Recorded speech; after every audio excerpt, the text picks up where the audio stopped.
사회를 뜨겁게 달군 이슈를 다뤄보는 시간입니다. 양변의 이열지열 시간인데요.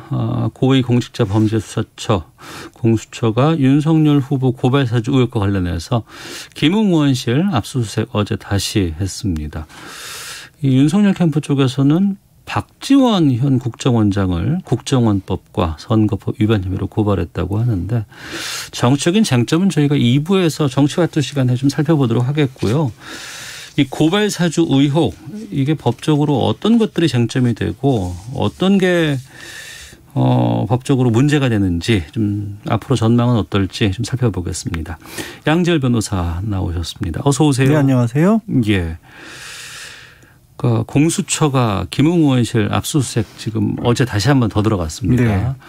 이 압수수색 의미 이거 어떻게 판단하십니까?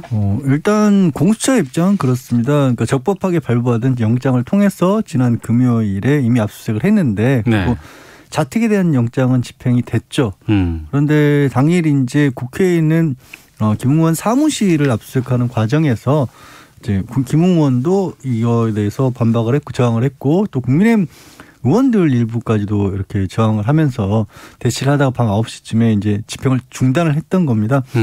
사실 그 과정에서 공수처에서는 이 말씀드린 것처럼 적법한 영장이었고, 영장 내에 김웅 의원이 보관하고 관리하는 그런 어떻게 보면은 컴퓨터라든가 전자장치가 포함이 되어 있기 때문에 의원 사무실 역시 영장 범위 내에 들어간다라는 것이고요. 또 그때 당시 보좌관에게 영장을 집행할 것인지를 제시를 했고, 네. 또 보좌관이 이제 본인에게 확인해야 될 것이냐고 하니까 위임을 받았다고 했기 때문에 집행을 했다라고 하는데, 또 김웅 의원은 본인은 허락한 적이 없다라고 얘기를 했어요. 다만 이게 이 장소에 대한 영장을 집행할 때는 그것을 관리하는 사람의 허가를 받으면 되는 거거든요. 허가가 아니라 이제 참관을 하면 되거든요. 그래서 사실 보좌관도 관리하는 사람들이기 때문에 이것 자체가 과연 불법인지는 다퉈질 여지가 있었는데, 네. 그게 이제 다퉈지기 전에 이제 이미 재집행을 했기 때문에 그 소지는 좀 사라진 것으로 보입니다. 국민의힘 쪽에서는 아니 공수처의 압수수색 보니까 범위도 그렇고 뭔가 절차가 좀 미비한 것 같다. 공수처 경험이 없으니까 좀 이런 거 실수한 거 아니냐, 이렇게 좀 얘기가 나오고 있거든요. 네. 그 부분은 어떻게 보세요? 근데 지금 아까도 시작할 때 말씀하셨지만 이게 법적인 어떤 쟁점이 정치화 문제가 되면서 사실은 그렇지 않아야 될 부분들까지도 좀 논란의 대상이 된 것으로 보여요. 예를 들어서 이제 거기에 뭐 대표적으로 검색하는 과정에서 오수라는 그런 이름이 들어가 있어서, 김오수냐 권오수냐 막 이 얘기 한참 나오잖아요. 네, 그렇죠. 네. 그게 사실 그렇게 한참 나올 문제가 전혀 아닌 게, 네. 이제 영장을 집행하려면 요즘에는 그냥 뭐 예전처럼 서류를 뭉텅이로 다 들고 나가지도 않고, 네. 또 다 디지털 증거 자료지 않습니까? 네네. 그래서 만약에 뭐 휴대전화라든가 개인이 사용하고 있는 컴퓨터 같은 것을 통째로 다 들여다보게 되면 사건과 관계없는 많은 것들이 들어있죠. 요즘에 사실 휴대전화에 그 사람이 모든 게 들어있다고 해도 과언이 아닐 정도이기 때문에, 네. 그래서 영장을 집행할 때는 반드시 말씀드린 그 오수같이 키워드를 집어넣어서 그게 포함되어 있는 문서들만을 압수할 수 있도록 그렇게 영장을 집행을 합니다. 네. 그 과정에서 이제 원래 지금 논란의 의혹이 된 그 고발장 내용에 보면 당시에 그 뭐 도이치모터스 사건이라든가 아니면 조국 전 장관 관련된 사건, 유세수 감찰과 관련된 사건, 이런 것들에 대한 얘기가 들어가 있거든요. 그러니까 당연히 이 고발장에 들어가 있는 핵심 키워드로서 그걸 입력했던 건데, 네. 이거를 정작 윤석열 지금 검찰총장 출신이신데도 이거마저도 왜 거기 오수가 들어가 있냐, 사건과 관계없다라는 식으로 말씀을 하시면서 이제 정치적으로 논란이 좀 커진 건데, 법적으로 문제되는 건 아닙니다. 당연히 그렇게 해야 하는 거예요. 그 키워드는 두 글자씩만 입력하는 거예요? 그건 아니죠. 그런 건 아니고? 네, 그건 아니고요. 네. 그래서 뭐 권오수라고 넣었으면 오히려 더 좋지 않겠냐 할 수도 있지만, 네. 뭐 유재수도 들어가 있었고요. 조국도 들어가 있었고. 네. 네.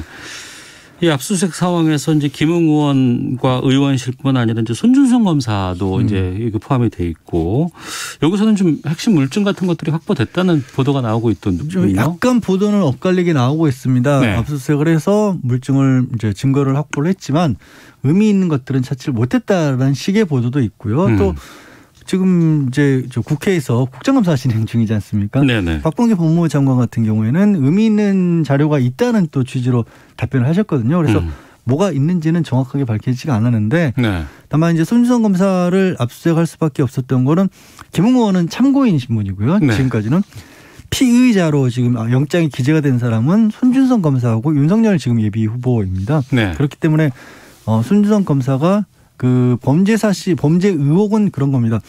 본인이 뭔가 이 지금 당시에 채널A 사건과 관련해서 검찰에 대해서 공격하는 입장에 서 있는 정치인이라든가 언론인들을 맞받아서 수사를 하기 위해서 고발장을 작성을 해서 셀프 수사를 한 것 같은 시도한 거 아니냐. 그런데 그 고발장을 누군가 제3자에게 시켜서 작성하게 만들었다라는 겁니다. 네. 이게 이제 직권남용이 되는 거고요.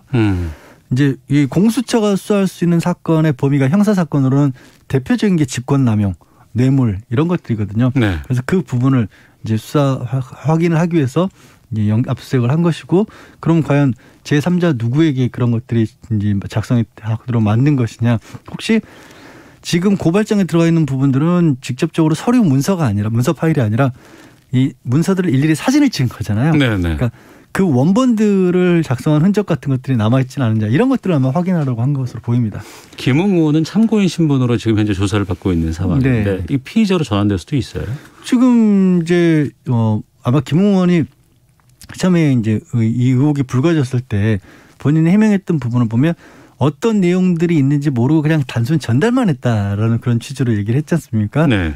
그렇게 될 경우에는 참고인이 될 수도 있죠. 근데 또 이 논란, 이 의혹을 폭로한 제보자 조성은 씨는 당시에 김웅 의원이 서울중앙지검이 아니라 대검에 꼭 제출을 해야 한다라고 그렇게 얘기를 했다고 또 그렇게 증언하고 있지 않습니까? 폭로하고 있지 않습니까? 그 말이 맞다라면 공범이 되는 거고 단순 전달만 한 것이라면 이제 법적 책임을 묻기는 어려울 수 있으니까 그때는 이제 그냥 참고인 정도로 그치겠죠.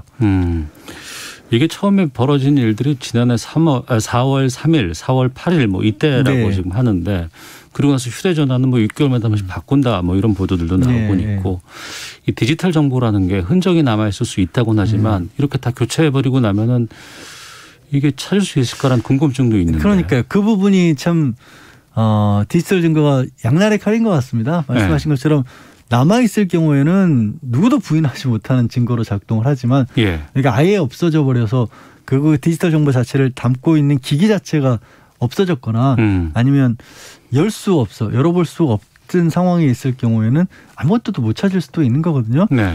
뭐 그럼에도 불구하고 이런 의혹이 사실이라면 네. 손준성 검사와 김웅 의원이 그때 한 번만 이런 논의를 하지 않았을 수도 있지 않습니까? 그리고 그와 관련된 부분의 자료들 같은 것들이 이제 지워도 완전히 뭐 그 기계적으로 이거를 전자장치로 없애지 않는 한 흔적은 또 남아있을 수도 있고 네. 그런 부분들까지 확인을 해보겠다는 거죠. 네, 의원실 집행 과정에서 방해 행위 제지하는 과정이 네. 있었는데 이걸 또 공수처는 공무집행 방해 이것도 법적 조치 검토하고 있다고 하는데 그 가능성은 어떻게 보십니까? 가능성은 있어 보입니다. 말씀드린 것처럼 당시에 이제 공수처에서는 분명하게 영장에 기재된 범위 내에서 영장이 밝힌 절차를 통해서 했고 또 김웅 의원도 자택과 뭐 승용차에 대해서는 충분하게 인정을 했던 겁니다. 근데 왜 또 사무실에 대해서는 그렇게까지 격렬하게 막았었는지 이런 부분들이 명확하지 않고요. 네. 뭐 검사 출신이기 때문에 그 과정이 어떻게 문제가 있는지는 뭐 김웅 의원 본인이 더 잘 알겠죠. 다만 아까 말씀드린 것처럼 관리하고 있는 보좌관들에 의해서 충분히 이거를 이제 이 수색을 집행하도록 할 수도 있었던 것이고 또 양쪽의 말이 안 맞는 부분이 있죠. 김웅 의원은 허락한 적이 없다. 보좌관은 이걸 전부 다 이제 위임을 받았다. 그리고 모르겠습니다. 위임을 받았다라고 하는 그런 얘기들을 당시에 현장에 있던 사람들이 들었거나 혹은 이제 녹취를 하거나 요즘은 영상으로 찍는 경우도 있거든요. 현장을 네네. 나가면서 그런 것들이 있다라면 명백하게 이제 공수처 쪽에서는 적법하게 절차를 진행했는데 그걸 방해한 거고 혼자 한 것도 아니고 여러 명이 이렇게 했기 때문에 특수공무집행 방해가 될 가능성도 있고요. 아마 그런 논란을 좀 피하고 싶어서 새롭게 이제 재집행하는 데는 협조적으로 나오지 않았나 하는 그런 추측도 가능한 부분입니다. 네, 주말 사이에 제보자가 특정이 됐어요. 이제 국민의힘에서 이제 선거 관련해서 이제 부위원장을 했다고 하는 조성은 씨로 특정이 됐고 어제는 그게 논쟁이 돼 있었는데 손준성이 손준성 보냄. 네. 근데 이게 손준성이라는 사람이 손준성 검사가 맞느냐 이 부분이었는데 텔레그램 통해서 번호를 확인했더니 손준성 검사의 프로필과 같다더라. 이런 부분들까지는 지금 나와 있는 상황이잖아요. 예, 그 부분이 이제 저도 그게 이제 처음에 손준성 보냄이라는 게 따라서 처음에 이 자료를 보낸 사람이 누구인지가 건너 가더라도 거기에 표시가 되도록 돼 있다라는 거 아니겠습니까? 네. 근데 우리도 많이들 쓰시는 뭐 메신저, 스마트폰으로 쓰는 메신저 보면 자기 프로필을 볼 수가 있잖아요. 보낸 사람 눌러보면 처음에 이게 나왔을 때 이 자리에서는 말씀드리지 않은 것 같은데 네. 단순하게 손준성 보냄이라고 글씨만 따라오지는 않았을 거다. 이게 디지털 자료라고 하는 게 그 보낸 사람의 정보도 함께 오는 경우가 많기 때문에 네. 그 손준성 보냄이라고 하는 데에 뭔가 다른 것이 같이 있었을 것 같다라고 말씀을 드렸었거든요. 근데 그 부분이 이제 확인이 된 거죠. 뭐냐면 말씀드린 그 프로필이 이 손준성 검사의 전화번호가 저장된 사람이 이걸 열어보면 그게 이제 손준성 검사 텔레그램 프로필이 그대로 뜬다는 거예요. 네. 아직 물론 뭐 실제로 또 손준성 검사인지는 확인이 된 건 아니지만 100% 이게 그 조성은 씨가 보낸 그 받았던 고발장의 손준성이라고 하는 그 전화 그걸 다른 사람들에게 전달한 다음에 열어보면 손준성 검사의 텔레그램 프로파일이 뜬다는 거죠. 그러면 적어도 작성은 어땠는지 모르지만 네. 뭐 누군가 제3자가 그랬을 가능성은 굉장히 낮고 손준성 검사가 보낸 것만은 거의 확실해 보이는 겁니다. 문서가 아니고 디지털 정보라고 하고 SNS상에서 돌아다니는 정보라고 한다 그러면 한쪽에서 이걸 삭제를 한다고 하더라도 네. 다른 한쪽에서는 이게 남아있을 가능성이 그렇죠. 높잖아요. 네. SNS 특성상. 네. 조성은 씨 핸드폰은 지금 공수처라든가 검찰 쪽에 아마 제공이 됐다고 하는데 그럼 이쪽에서 확인될 가능성도 있겠군요. 충분히 있죠.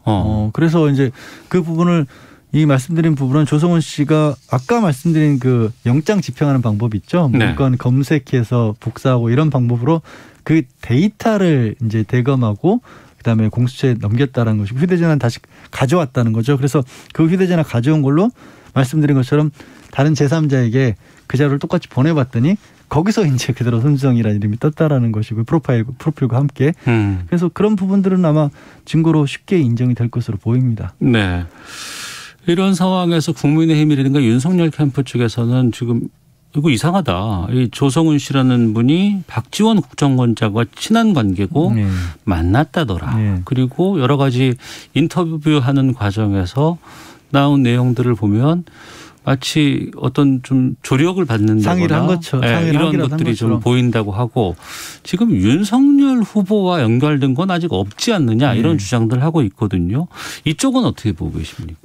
일단 뭐 만났다라는 것 자체는 사실인데요. 네. 그게 조성은 씨가 본인이 어떤 만남을 가졌다라는 것을 뭐 당시의 국정원장이라고까지는 안 밝혔지만 그 사진을 찍어서 식당을 이렇게 유명한 곳이라고 아예 SNS에 올렸던 겁니다. 네. 그게 이제 발단이 돼서 거기서부터 이제 뭐 추적을 한 건데 그냥 상식적으로 어떤 정치적 모의를 하기 위해서 만난 자리를 사진을 찍어서 자랑하듯이 식당이라고 올렸다는 것 자체가 저는 개인적으로는 좀 상상하기가 어려워 보이거든요. 그리고 그 전에 이제 박지원 원장과의 특별한 관계라는 것도 결국 예전에 이제 국민의당 시절부터 그때 그 당에 같이 있었다라는 것이고 뭐 공관의 국정원장 사택에 들렸다는 것도 그때 국민의당 쪽에 인물들과 같이 갔다는 거 아니겠습니까? 그래서 네. 또 박지원 원장이 워낙 그 뭐 사람 만나는 걸 좋아하시고 언론인들과의 접촉도 굉장히 평소에도 많이 하는 그런 분이기 때문에 그러니까 이전의 국정원장들과는 많이 다른 국정원을 운영하고 있는 분이지 않습니까? 그래서 당장 누구 한 사람을 그 즈음에 만났다는 것만으로 모의를 바로 끌어들이기는 좀 무리하지 않을까. 그러니까 뭐 정치적으로는 계속 논란이 될지 몰라도 수사까지 가기는 어려울 겁니다. 네. 수사 결과 나올 때까지는 당분간 이 내용은 계속 좀 이어질 것 같습니다. 네. 양지열 변호사와 함께했습니다. 고맙습니다. 네, 고맙습니다. 잠시 2부 정치화투에서 정치적인 쟁점 파장들 좀 짚어보도록 하겠고요. 또 권영주의 차차차 전동 킥보드 관련한 입법 내용에 대해서 알아보도록 하겠습니다. 2부로 가겠습니다.